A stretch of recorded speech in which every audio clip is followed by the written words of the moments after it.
Hello everybody, welcome back to Elder Scrolls Online, and today is the day that they released the new Horns of the Reach DLC and the game update. I'm going to go ahead and look at a couple of things that were added to the game that I found interesting, and then I will go over some of the patch notes. First thing I wanted to address is the brand new housing that came with the DLC. I just want to show you where it's located, because if you do the preview, it kind of is deceptive. So this is for Hawkville's High Hall. If you're in the DLC, if you're in the preview version of it, it makes it look like you're over here behind the Falkreath Hold dungeon, but you're actually not. You're still in Craglorn, but you're north of the Arthurian Archive, and you need to use this Inazor's Hold Way Shrine to get here from the outside. Now, why I want to show you the outside is because it's a spectacular approach. This house is very private. It will be hard to find. And yes, you just saw somebody run off with a DLC pack wolf. I will go over that later. So I'm going to go ahead and turn off the UI again, and we'll go ahead up this path. This path leads only to this manor. So you go up this path, and it's quite a stunning approach. Look at these really incredible archways. Look at these. They're beautiful. And all of the vegetation on this path, it's just gorgeous. It's very private and out of the way. When you approach, what you see is not a house. What you see is the crypt. So it looks like just any other dungeon in the zone. You would think that it's a dungeon, but it's not. And look at all of these. This is just the outside. You haven't even gotten into the property yet. This is not part of the house, but it is the approach to the house, and it is absolutely stunning. I can imagine a guild owning this and holding events out here, even outside the house. It could be pretty interesting, but of course, once you leave the house, it's not instanced anymore, so you might be in competition with some other homeowner. So you enter through the crypt door.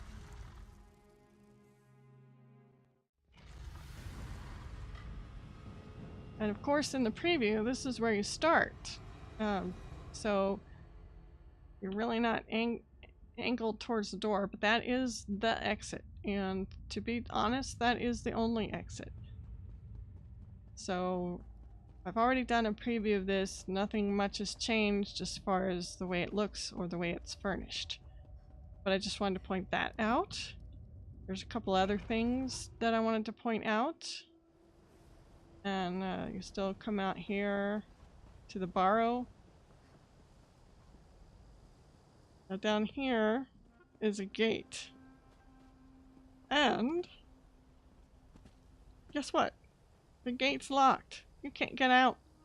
There's no getting out. So the only way in and out is through the crypt.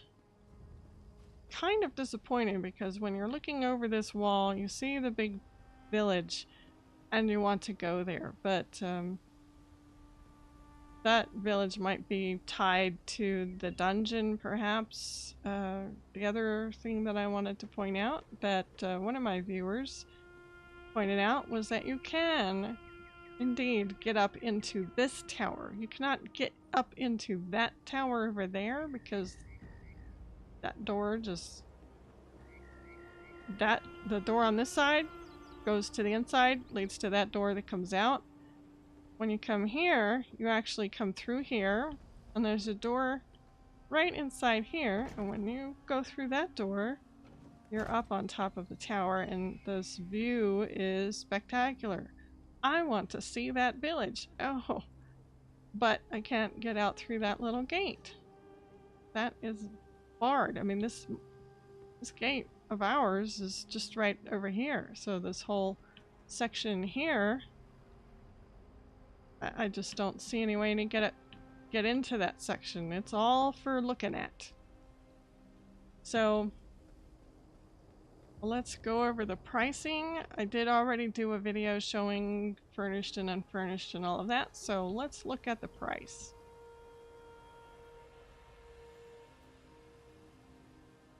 Okay, so unfurnished, it's requiring the Horns of the Reach Delver and a Friend in Need. It's 3,800,000 gold unfurnished. And if you want to just buy it outright, it's 12,000 crowns unfurnished.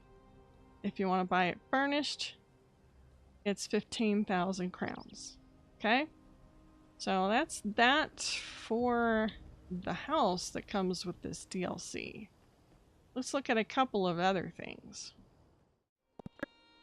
Okay, so in the Crown Store, the Horns of the Reach Collector's Bundle is 3,500 crowns, and I will go ahead and preview these things because this is the only place you're going to get these wolves. So first you get a little pet wolf, little war wolf with his war paint, and you also get a mount.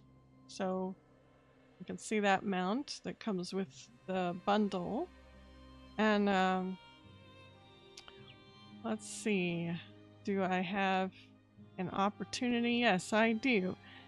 So I'm an ESO Plus member, so I wouldn't want to buy the bundle, but I could still have the Karth Wolf Charger as a pet for 2,200 crowns, and then the little sidekick, he's a shepherd. Apparently he's a shepherd, so he's not a wolf.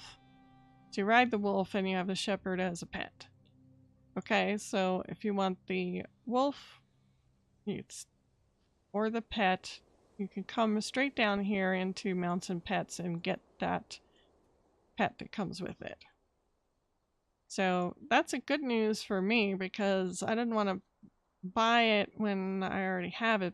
Although, let's see, if the mount costs 2,200 and the pet costs 1,000, that's 3,200, which is, excuse me, just a little bit under the actual cost of the Horns of the Reach bundle. Plus you get a couple of extra experience scrolls.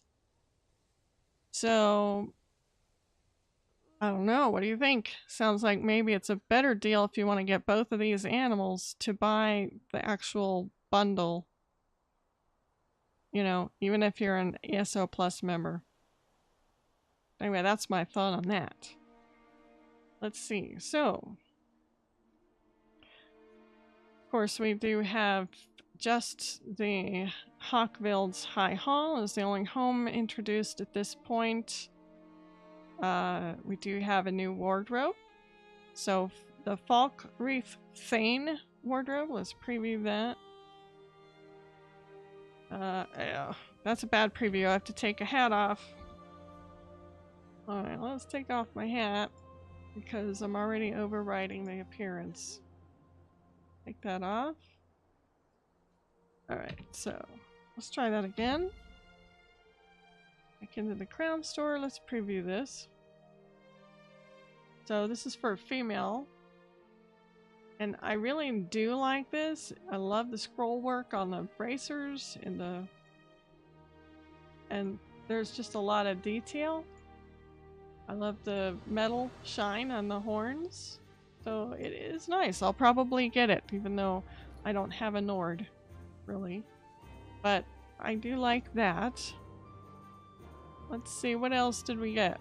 Besides the pet, we got dye, which, you know, so we have different colors of dye. Unfortunately, can't really preview it. So anyway, there's a bunch of new dyes, but some of these are really, it's kind of strange, but there's only limited time offers on these dies. You know, for me, the ESO Plus membership is good enough. Alright, let's take a look at some of the other things here. Alright, so the update comes with, you know, they're claiming 2 parts, the base game patch and the DLC, so you get the 2 dungeons. So you get the Bloodrot Forge and Falkreath Hold dungeons. They both have normal and veteran, and they have unique monster mask sets. There's also achievements for a new skin, a new hat, some titles, and housing items, which at this point I believe those are probably the heads that you get for normal and for the veteran mode, so you can put those heads up on your collection wall. Then 2 new monster masks. You've got the Falkreath Hold, gives you the Draugr's Rest hat, which is light, which gives you max magicka recovery, healing done, and when you deal damage with a fully charged heavy attack, you create a circle of consecrated ground that heals you and your allies within 5 meters for 11,000 health over 10 seconds. This effect can occur once every 10 seconds. So there's that, a nice magicka healer helmet set. And then, oh wait, that's not a monster mask, that's actually a set. Sorry. Then we have the medium set, which is the Pillar of Nirn, which is max stam, weapon crit, weapon damage. When you deal damage, you have 10% chance to create a fissure underneath the enemy after 1 second, dealing 2,000 physical within 2.5 meters, and bleeding for 8,000 physical damage over 10 seconds. Once every 10 seconds, then the heavy is the max health, physical resistance, spell resistance, and when you take damage, you have an 8% chance to turn your blood into pure iron and gain major protection for 10 seconds, reducing your damage taken by 30%, but your movement speed is reduced by 50%. So, I don't know, I'm not a tank, you know, but that's the tank set. I'm not really fond of any set that is going to give you a debuff at the same time they're buffing you. But if you're tank, I guess you don't have to move that much. I don't know. And then the monster set. This is what I was looking for. The Dummy House monster. The first item gives you max stam, second max magicka, and the third, when you deal damage, you have a 15% chance to create either a ring of fire or a ring of molten earth around you for 10 seconds, which deals 1,000 flame damage or 1,000 physical damage every 1 second. Standing within the ring grants you 200 spell damage or 200 weapon damage. This effect can occur once every 15 seconds. Now, somewhere in the patch notes just above, they said that the figures here are for the maximum level gold quality items. So if you're coming in at a lower quality or lower level, you're not going to see these numbers. Okay, so Bloodroot Forge. You get the set, the Flame Blossom, which is 2 max magicka, spell damage, spell penetration, and when you deal damage, you have a 10% chance to summon a line of flame that moves forward, dealing 8,000 flame damage to any enemy within its path. This effect can occur every 10 seconds. I'm not sure about that one. I still think there's better sets. Blood Drinker Medium. Weapon crit, weapon damage, weapon crit.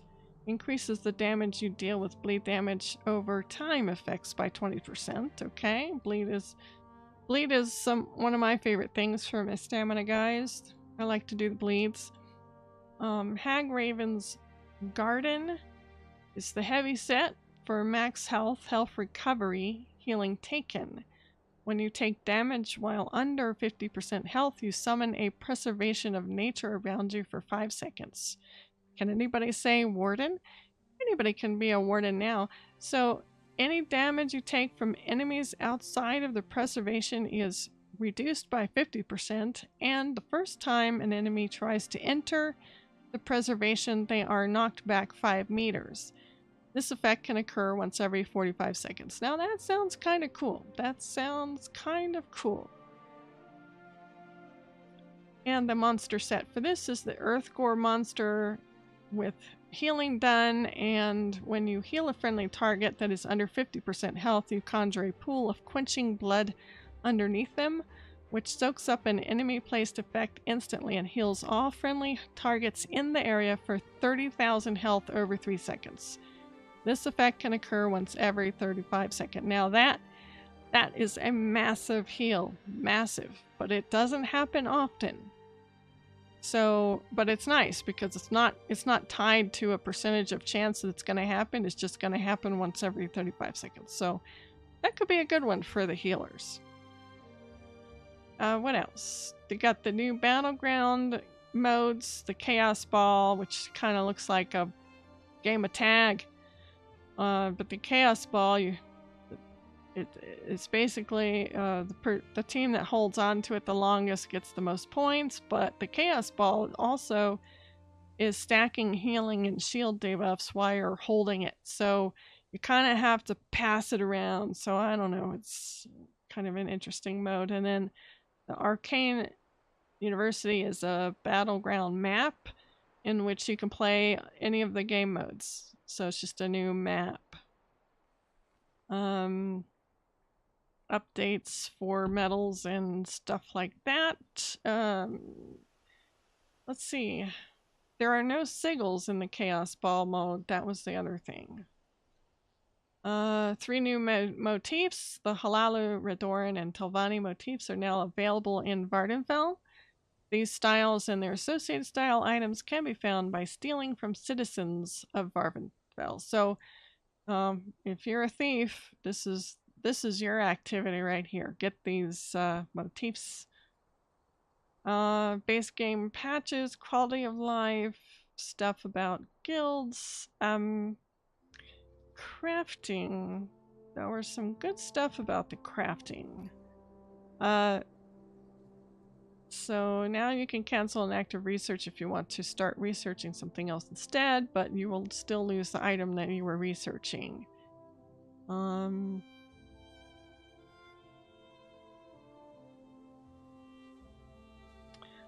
Here is it. Under the Alliance points and the RIT Vouchers, you can put them now in your bank account where they may be withdrawn by any of your characters. That was a major drawback to the whole RIT Voucher system for me. It was kind of a game killer because the way it was for all this time was that the RIT Voucher was tied to the character who created the item that was required to obtain the RIT Voucher. And that meant that you had to have basically one character devoted to being a master craftsman and nobody else. So this is a little better. If you have different crafting characters, then they can participate and deposit the RIT vouchers into the bank account. That is a change that I absolutely love. As the Alliance points deposit into the bank, that is a good change too, because you know you have different characters playing at different times, and maybe you want to buy one thing and you would love to pull all of their points together to get that one thing. Well, now you can. So Master RIT Merchant, he has some updated stuff. We can go kind of look at that stuff, I guess. Or maybe not, because I don't think that I have him unlocked with anybody. I probably can't see. But anyway, he has some new stuff. I never did get into the Master RIT because of how expensive it was, and I never found anything really worth it in his inventory that I really wanted. So I'll go see if I can see what he has and maybe make another video if there's anything of interest. New furnishing, some new recipes and furnishings. Let's see, I wonder if there's anything don't think there's anything in the store right now, but there's new recipes that you can get by obtaining by participating in various activities throughout the world, including participating in the new dungeons and in the justice system activity. And champion points have been increased by 30 points, so if you've been wondering what to do with all those extra points, now you've got a little bit more to spend. Some basic stuff. The rest is mostly fixes, and there are some balance changes for the warden. Animal companions. You can now do cutting dive while silenced, and you can also do the subterranean assault while silenced. Green balance can be cast even if you have an enemy targeted in your reticle, so I guess before that it was being blocked by having a target. Nature's gift, the passive ability tooltip. Okay, so another tooltip fix, green balance, grammatical errors and things like that. So I think at this point that's it for updates. The rest is all kind of fixes.